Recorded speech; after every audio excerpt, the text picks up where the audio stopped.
Alors, bonjour tout le monde, je me présente, je suis Shlomo Sabat de Montréal. J'ai une barbe, donc je suis théoriquement un rabbin, mais c'est pas obligé. En tout cas, je suis très content d'être avec vous aujourd'hui ou ce soir ou en après-midi. Je vais vous parler de 3 questions fondamentales en fait.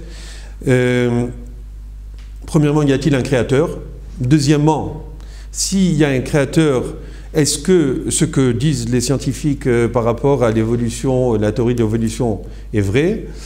Et puis maintenant, si effectivement il y a un créateur et que la théorie de l'évolution n'a plus de raison d'être réellement, est-ce que le Dieu ou le créateur dont nous parlons dans la Torah, qui représente le judaïsme en fait, est-ce que ce Dieu, c'est bien le Dieu de la Torah et donc le Dieu du peuple juif?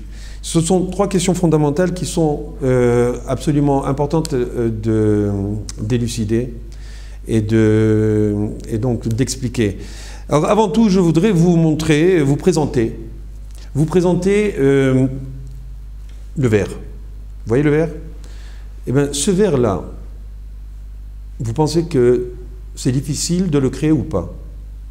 Est-ce que ce verre a pu être créé par hasard? Mais en fait, avant de continuer sur le verre, je voudrais vous dire, je ne sais pas si, en tout cas moi je suis à Jérusalem et je suis ébahi par la beauté de Jérusalem. Je suis ébahi par la beauté de la nature, du ciel bleu, du climat, à part les gens aussi qui sont merveilleux. Mais le monde en tant que tel est magnifique. En sortant de Jérusalem, vous pouvez aller visiter tout le monde, vous pouvez aller dans des pays exotiques, vous pouvez aller au pôle Nord, vous pouvez aller au pôle Sud, au Canada d'où je viens. Et puis, vous allez trouver que la nature est magnifique. Et en sortant de cette terre où on a l'occasion de voir la nature s'épanouir, on voit que nous faisons partie d'une galaxie qui s'appelle la Voie lactée. Et cette galaxie fait partie de milliers ou de millions de galaxies qui constituent l'univers. Alors c'est sûr qu'on a une question qui nous prend aux tripes, qui est d'où vient ce monde? Est-ce que ce monde a toujours été là? Est-ce que ce monde a un créateur? Ou est-ce que il est venu par hasard? Alors justement, je reviens au verre. Vous voyez ce verre donc? C'est un verre tout à fait simple, en tout cas à fabriquer, théoriquement bien sûr, mais qui néanmoins nécessite énormément d'étapes. Et qui, chaque étape elle-même, nécessite d'autres étapes. Je m'explique. Donc ce verre provient théoriquement, si je me rappelle bien, de billes de plastique qui viennent de pétrole et qui rentrent dans une extrudeuse. Une extrudeuse, c'est une machine qui va donner la forme. Maintenant, bien sûr, dans cette extrudeuse, il y a un moule. Et le moule, c'est le moule de ce verre. Et si vous voyez, dans ce verre, qui est absolument simple, vous voyez qu'il y a des écritures en bas du verre où on voit que c'est recyclable, il y a des numéros, etc. Qui sont donc quelque chose qui ont été prévus par celui qui a voulu créer ce verre, l'ingénieur qui a voulu qu'il y ait ce verre qui puisse être vendu sur les étagères et puis que vous achetez, que vous utilisez. Ce verre-là, en fait, est-il beaucoup plus compliqué à faire ou moins compliqué à faire que le cosmos dans lequel nous vivons? Je suis certain que vous allez dire que le cosmos est beaucoup plus compliqué à faire.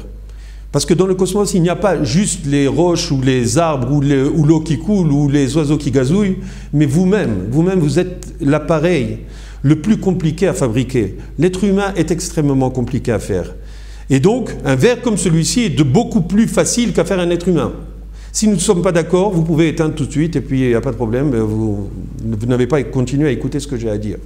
Mais si vous considérez que ce verre est beaucoup plus simple à faire qu'un être humain, eh bien, c'est vrai, mais quand même il est extrêmement compliqué. Donc comme je reviens à l'extrudeuse a un moule. Ce moule, il faut le fabriquer. Pour le fabriquer, cela demande aussi, bien entendu, des autres machines. Mais si nous parlons simplement d'une extrudeuse, il y a un moteur, il y a des rouages, il y a énormément de choses qui sont constituées de différentes pièces. Chaque pièce de cette extrudeuse, qui est cette machine donc, qui va produire ce verre, et chaque pièce elle-même provient d'une autre machine, qui elle-même a une autre machine, qui a d'autres engrenages qu'il faut fabriquer. Donc on voit que chaque pièce de cette extrudeuse, qui est une machine qui va nous produire ce verre, est une machine extrêmement compliquée pour nous sortir un verre aussi simple que celui-ci que nous voyons ici. Donc c'est clair, enfin en tout cas de mon point de vue, que ce verre n'est pas facile à fabriquer. Il y a quelqu'un qui a voulu lui donner cette capacité. Il y a quelqu'un qui a voulu lui donner cette forme avec ces lignes qui entourent le verre, avec ce qui est écrit en dessous, avec ce rebord pour que nous puissions boire de la quantité que nous voulons. Et donc, c'est absolument extraordinaire comme création, bien que ce soit aussi simple que ceci. Et bien entendu, le monde est fait d'énormément de milliards d'objets qui sont extrêmement compliqués à faire. Et l'être humain, qui est le summum, le but de la création, est la machine la plus sophistiquée du monde, que les scientifiques essayent de reproduire à travers un ordinateur, à travers les robots, à travers toutes choses. Bien sûr, ils sont très très loin d'arriver à la capacité d'un être humain. Et de toute façon, c'est certain que des ordinateurs sont peut-être beaucoup plus agiles, beaucoup plus rapides à faire des grands calculs que l'homme ne peut pas faire lui-même, mais un ordinateur ne remplacera jamais un être humain. Maintenant que nous avons parlé de ce verre et que je pense que vous savez par nature que rien ne peut être fait par hasard et de lui-même, on peut effectivement se poser la question, puisque il y a jusqu'en 1950, tous les scientifiques pensaient que le monde a toujours été comme celui-ci, puisqu'ils disaient qu'ils pensaient comme Aristote et Platon que le monde a été tel que nous le voyons et qui n'a jamais changé. Et donc, ils disaient qu'il n'y a pas de raison de penser qu'il y a un créateur. En fait, tout a été chamboulé depuis qu'il y a eu la théorie du Big Bang, et bien entendu la théorie de la relativité de Einstein que nous connaissons, E égale mc carré, qui en fait a été le départ de la preuve comme quoi effectivement il y avait une possibilité de croire qu'il y avait une création. Et bien sûr, nous avons vu que grâce à la technologie d'après-guerre, et plutôt même de la guerre de 1939-45, grâce à toute cette technologie qui a été développée, ils ont pu développer des antennes extrêmement sensibles qui ont confirmé la théorie du Big Bang. Je ne veux pas m'étaler aujourd'hui sur tous les détails, mais c'est clair que nous avons une théorie qui s'appelle la théorie de la relativité, qui nous explique réellement en fait, que l'énergie est égale à la masse multipliée par la vitesse de la lumière au carré, qui est en fait la vitesse de la lumière, vous savez que c'est 300 000 km à la seconde, et multiplié par 300 000 km, ça fait des milliards de kilomètres. Et si nous envoyons ou si nous appliquons cette vitesse à de la matière, en fait, ça donnerait ce que nous appelons l'énergie, ou plutôt l'effet que donnerait une bombe nucléaire. Et ça dégagerait énormément d'énergie.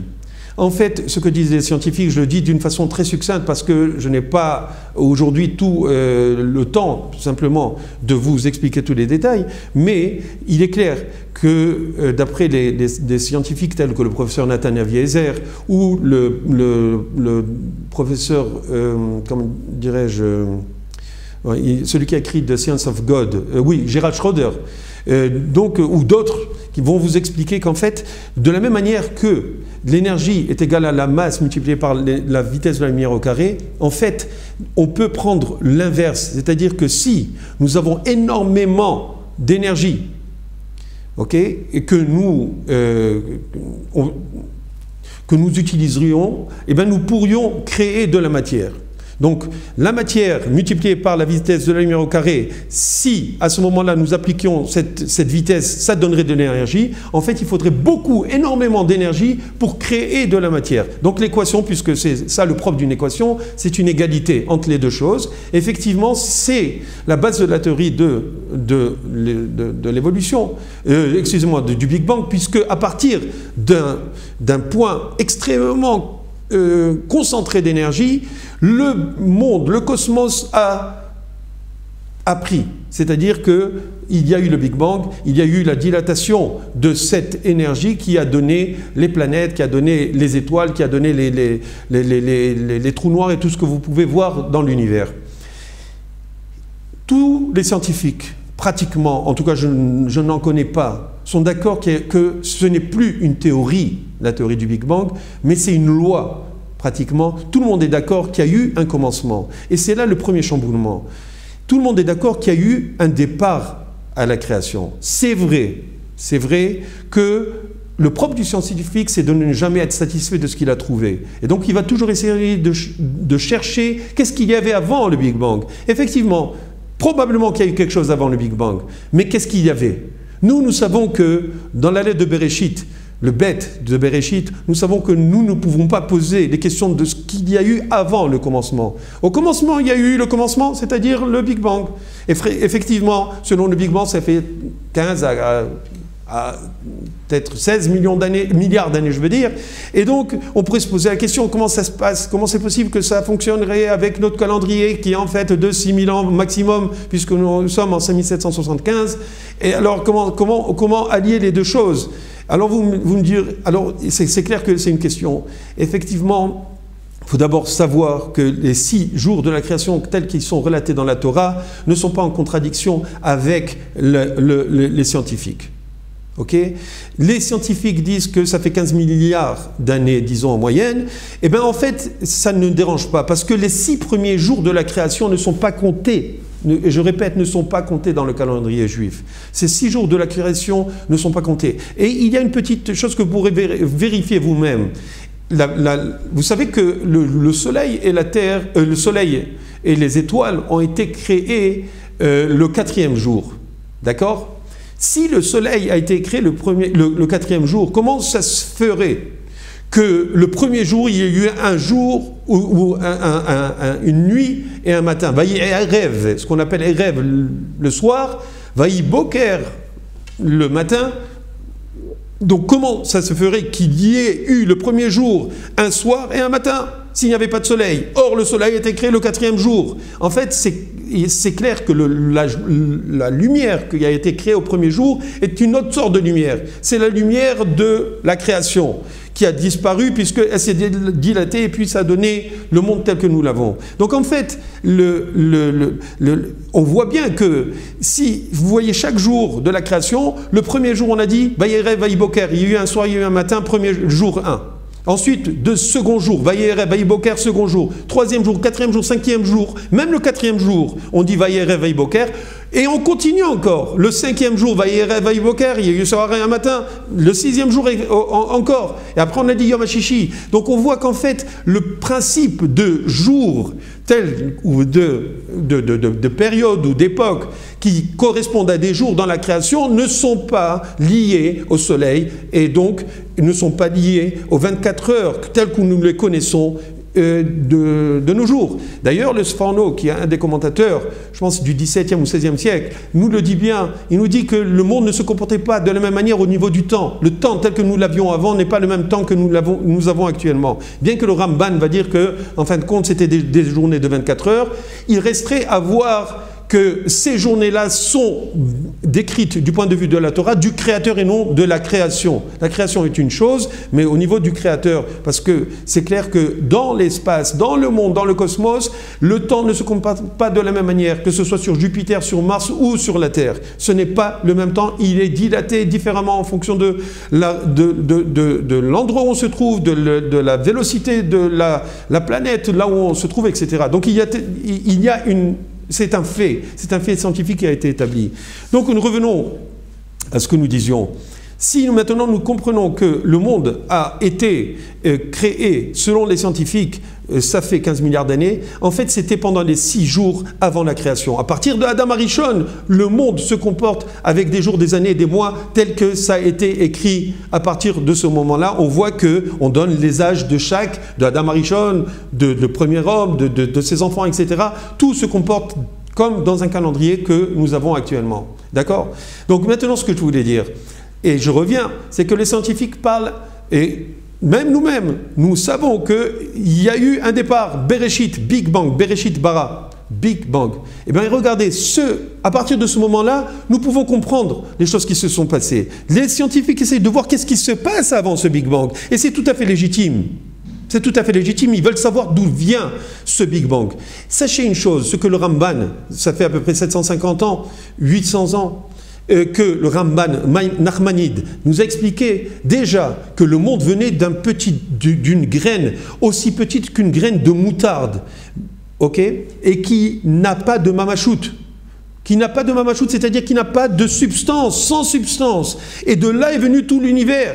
En fin de compte, je pense que c'était Stephen Hawking qui disait que le monde venait d'un point qu'il appelait l'instanton, qui était un point d'où est sorti tout l'univers. Et en fait, ce point-là, le Ramban, ça fait presque 800 ans, nous a expliqué que, en fait, le monde venait d'une petite graine. Bien sûr, nous expliquons, d'après notre compréhension, grâce aux sciences, parce que les sciences nous aident à comprendre ce que la Kabbalah nous donne, parce que Nachmanide était un grand kabbaliste, et bien, en fait, il nous donne l'explication de ce que c'était ce point.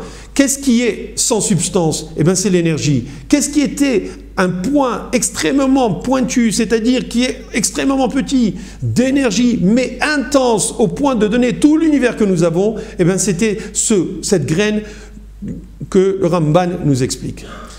Donc, on comprend que les Haramim, parce qu'ils ont eu la transmission de leur maître, et donc jusqu'à Moshe Rabbeinu qui a reçu d'Akadosh Baruch Hu, ont les secrets de la création. Et effectivement, les scientifiques nous donnent la possibilité de lever le voile un petit peu sur la compréhension de la Torah, dans un sens que nous pouvons toucher un petit peu ce que nous décrit la Torah, mais nous sommes loin de comprendre ce que la Torah a à nous dire. D'ailleurs, la Torah nous explique, ceux qui étudient la Kabbalah, ceux qui sont vraiment versés, qui sont des tzadikim, parce qu'on n'étudie pas la Kabbalah comme on étudie les mathématiques, il faut avoir l'âme pure et avoir étudié énormément de temps dans tous les domaines de la Torah pour arriver à étudier la Kabbalah. Et bien ces gens-là, ils arrivent à comprendre qu'est-ce qui s'est passé, parce qu'ils comprennent la transmission, et ils arrivent à voir. Mais nous, ce que nous avons comme information, le peu d'informations, en fait n'est pas en contradiction avec ce que les scientifiques dévoilent petit à petit à travers leurs recherches. Donc ils vont continuer peut-être à trouver d'autres aspects, d'autres choses qui auraient eu avant le Big Bang, c'est possible, mais sachez que nous le savons déjà, et personnellement j'ai un peu lu des choses par rapport à ça, j'ai rien compris pratiquement de ce qui s'est passé avant le Big Bang. Au niveau de la Kabbalah, c'est extrêmement, comment dirais-je, fermé. Il faut vraiment avoir des rabbanim, des professeurs, des gens qui nous enseignent réellement, qui nous font toucher les choses. Donc c'est pas simple de comprendre la Torah, il faut atteindre petit à petit un niveau de compréhension. Maintenant, concernant l'autre question qui est aussi fondamentale, parce que tout le monde parle de la théorie de l'évolution. En fait, la théorie de l'évolution est loin d'être une Torah. Nous avons une théora ou une Torah. Eux, ils ont une théorie qui est... il y a le mot rire dedans, une théo qui rit. En tout cas, une théorie n'est pas une Torah. Et la théorie de l'évolution, sachez qu'elle n'a plus cours. Je ne sais pas si vous le savez. Peut-être que vous êtes des férus d'évolution. D'après ce que j'ai lu, il y a la microévolution et la macroévolution. La macroévolution, c'est que d'une espèce est arrivée une autre, à travers une infinité de microévolutions. Sachez que la microévolution, c'est quoi? C'est que ça peut être une espèce qui a développé des petites caractéristiques supplémentaires où il y a un renforcement des traits ou de la constitution d'un animal, d'une espèce quelconque, mais qui n'a pas changé. Un cafard est un cafard. il peut avoir une carapace plus épaisse parce qu'il a compris qu'en Israël, dès qu'il voit un cafard, il l'écrase parce qu'ils ont très peur. Alors ils se sont dit, vous savez les copains, on va aller chez Tsahal, eux ils ont des blindés, on va se faire un copain avec le chef d'état-major et on va créer une carapace qui est un peu plus épaisse. Bon, en tout cas, ils ont compris comment faire et c'est possible qu'il y ait une évolution, c'est une micro-évolution, que les cafards deviennent des cafards style scarabée ou, comment ça s'appelle, les tanks, la Merkava, un cafard Merkava, voilà. Mais ce n'est pas un scarabée. Un cafard, c'est un cafard, un scarabée, c'est un scarabée. Et on ne peut pas sauter d'un cafard à un scarabée. D'accord?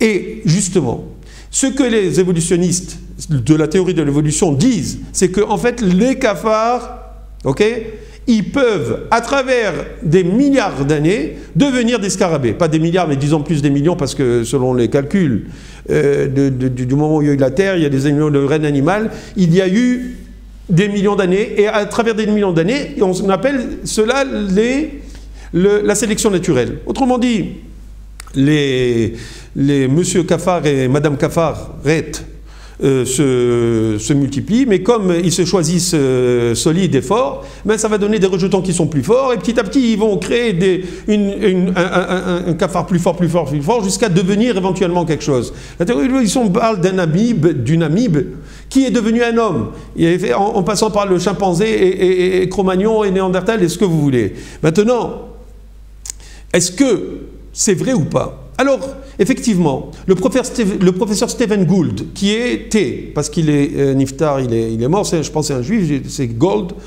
et donc, lui, c'était le grand ponte ou le grand prêtre de la théorie de l'évolution, et c'est clair que lui-même, dans ses écrits, il dit qu'en fait, ce que nous voyons dans les livres de biologie, qui sont les arbres comment dirais-je, évolutionnistes, donc, que nous voyons dans les livres d'université, qui coûtent très cher, en fait, ne sont pas ce que nous trouvons dans les fossiles. Parce que, pour pouvoir montrer que la théorie d'évolution a eu cours, ben, il faudrait avoir les preuves de cela. Or, ce qu'on appelle le chaînon manquant, en fait, ce n'est pas un chaînon manquant, ce n'est pas un chaînon qui manque dans la théorie de l'évolution, mais c'est des milliards de chaînons manquants. Et donc, c'est pour cela que lui-même, il dit qu'en fait, lui-même, je parle de Charles Darwin, qui était à la base de la théorie de l'évolution en 1850 à peu près, il disait qu'en fait, si on ne trouve pas tous les chaînons manquants, ou si vous voulez, toutes les preuves dans la Terre, dans les couches géologiques, ça prouvera que ça, ou ma, comment dirais-je, théorie, n'aura plus cours. Pourquoi? Parce que si on ne trouve pas les preuves qui effectivement seraient une preuve qu'il y a eu d'une espèce à l'autre et d'une espèce à espèce à l'autre, il y aurait eu toutes les preuves comme quoi tous ces espèces intermédiaires ont réellement été créées, pas créées, je veux dire, se sont développées, à ce moment-là, alors ça voudrait dire que sa théorie n'a plus cours. Effectivement, le professeur Stephen Gould dit que depuis le temps, on n'a pas trouvé cela. On n'a pas trouvé tous ces différentes espèces, des milliards d'espèces en fait. Donc comment faire pour comprendre que les scientifiques continuent à s'accrocher à cette théorie de l'évolution? En fait, les scientifiques, c'est une race spéciale. Il y a beaucoup de gens qui sont sérieux, qui sont honnêtes. Mais malheureusement, l'homme, parce qu'il veut briller, parce qu'il veut montrer qu'il a découvert des choses, va essayer de montrer qu'il a découvert des choses, des lois, des théories ou quoi que ce soit pour pouvoir briller dans la communauté scientifique.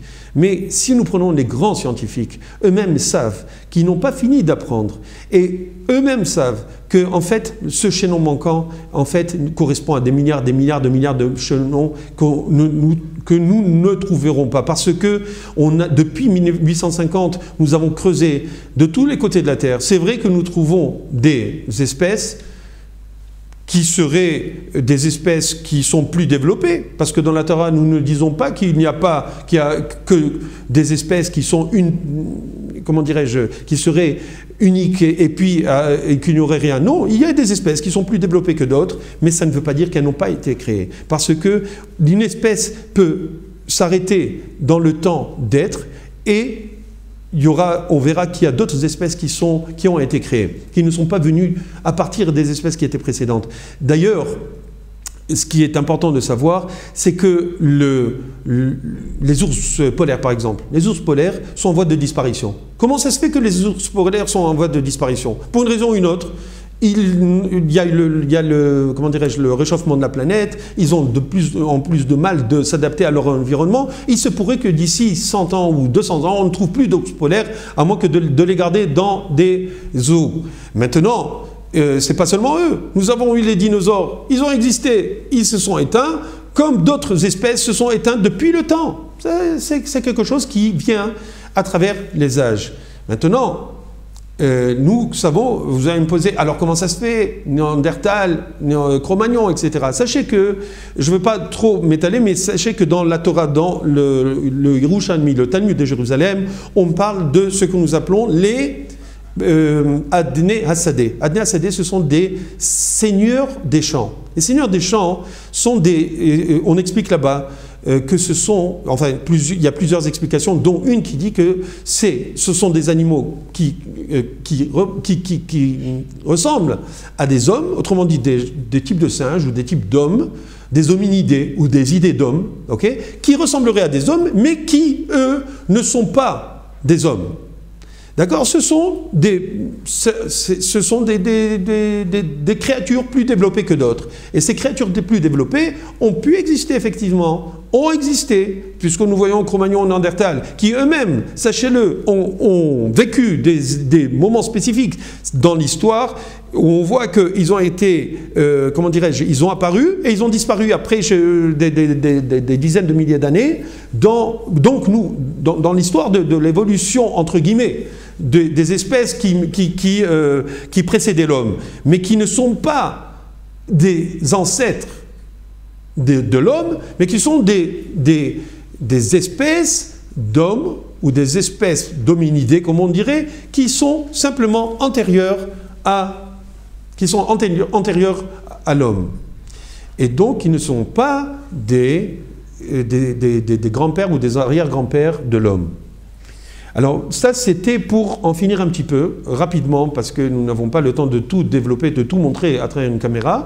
Il y a une troisième chose. Est-ce que, effectivement, le Créateur, puisque là, nous approchons un petit peu, puisque nous avons dit que le monde ne pouvait pas être créé, n'aurait pas pu être créé de lui-même, il fallait qu'il y ait un créateur, quelqu'un qui a conçu ça, qui a voulu ce monde. Deuxièmement, que nous voyons que l'évolution n'est pas un problème par rapport à notre compréhension de l'apparition de l'homme.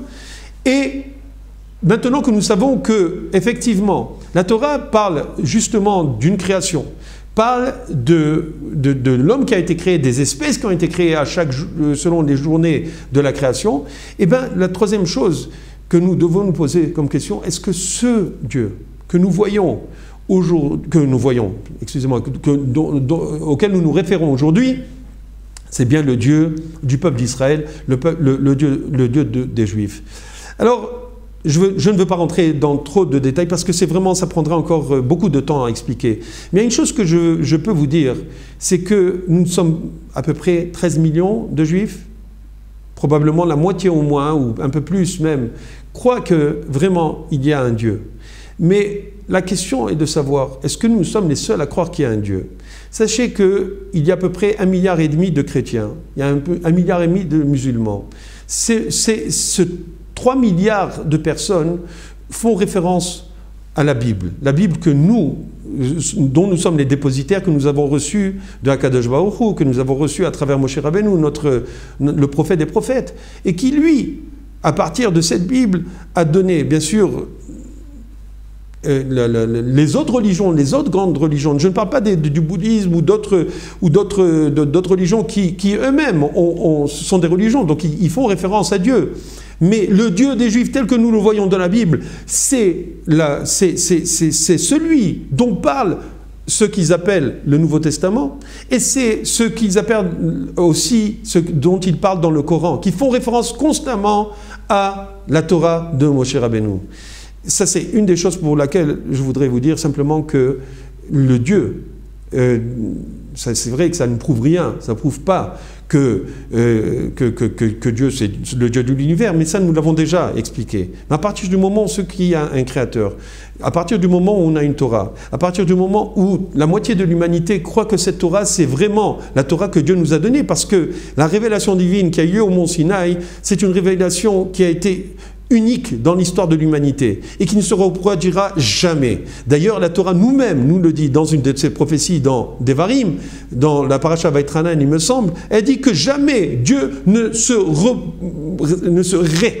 réadressera à un peuple en tant que tel qu'il a été, tel qu'il s'est exprimé, tel qu'il s'est présenté au peuple d'Israël au mont Sinaï.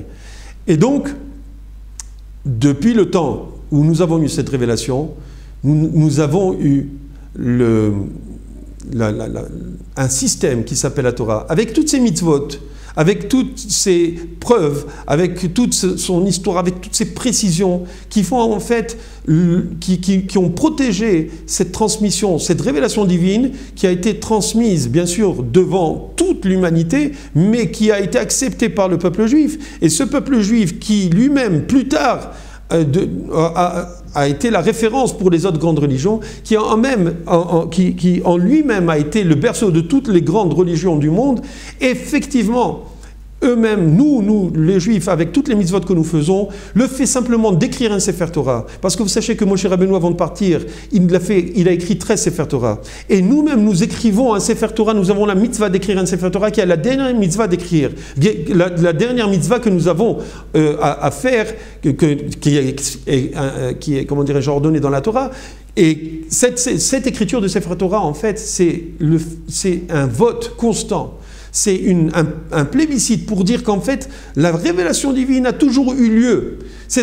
Elle a eu lieu et le fait que la révélation divine est écrite et décrite dans la Torah, et le fait que nous écrivons cette Torah de génération en génération, que chaque juif a l'obligation et le fait, puisque même si on ne peut pas écrire une Torah chacun parce que ça coûte très très cher, on partage l'écriture d'un Sefer Torah, et le fait d'écrire un Sefer Torah, ça veut dire qu'on est d'accord avec ce qui est écrit dans ce Sefer Torah. Pourquoi sinon l'écririons-nous? Or, ça fait depuis 2448 de l'ère juive que nous écrivons des Sefer Torah. Et le Sefer Torah d'Alaska et le Sefer Torah d'Afrique du Sud ou du Bénin ou du Canada ou de France, c'est le même Sefer Torah. Donc, le fait d'écrire un Sefer Torah est une preuve une preuve vivante, puisque nous le faisons. Nous réacceptons à chaque fois que nous écrivons un Sefer Torah, nous réacceptons le fait que Dieu s'est révélé à nous. Et pas seulement nous, tous les peuples le savent. Et je ne sais pas si vous vous rappelez de George Bush quand il était venu à la Knesset. George Bush était venu quand il était président et il avait parlé. Vous savez qu'est-ce qu'il avait dit? Il avait dit: vous êtes le phare des nations. On n'est pas le phare des nations parce qu'on est spécialement intelligent, bien que, oui, c'est vrai que nous avons beaucoup de gens qui sont des génies, grâce à Dieu. Mais dans les peuples aussi, il y a des génies. Ce n'est pas ça. Nous sommes le phare des nations parce que nous sommes un peuple moral. On ne nous juge pas selon la moralité du monde. Et non seulement cela, on nous juge en fonction aussi de la Torah. Et eux-mêmes savent que la Torah est vraie. Et donc, voilà, j'essaie de faire un petit survol, parce que c'est clair qu'une caméra ne peut pas me poser des questions, mais si vous voulez me poser des questions, vous pouvez m'appeler à Montréal, c'est le 1 pour le Canada, 514-344-TORA, 344-TORA, qui représente 8672. Et puis, j'espère avoir l'occasion de m'adresser à vous, pas à vous la caméra, à vous tous ceux qui écoutez derrière, une autre fois dans le futur proche. Je vous remercie, au revoir.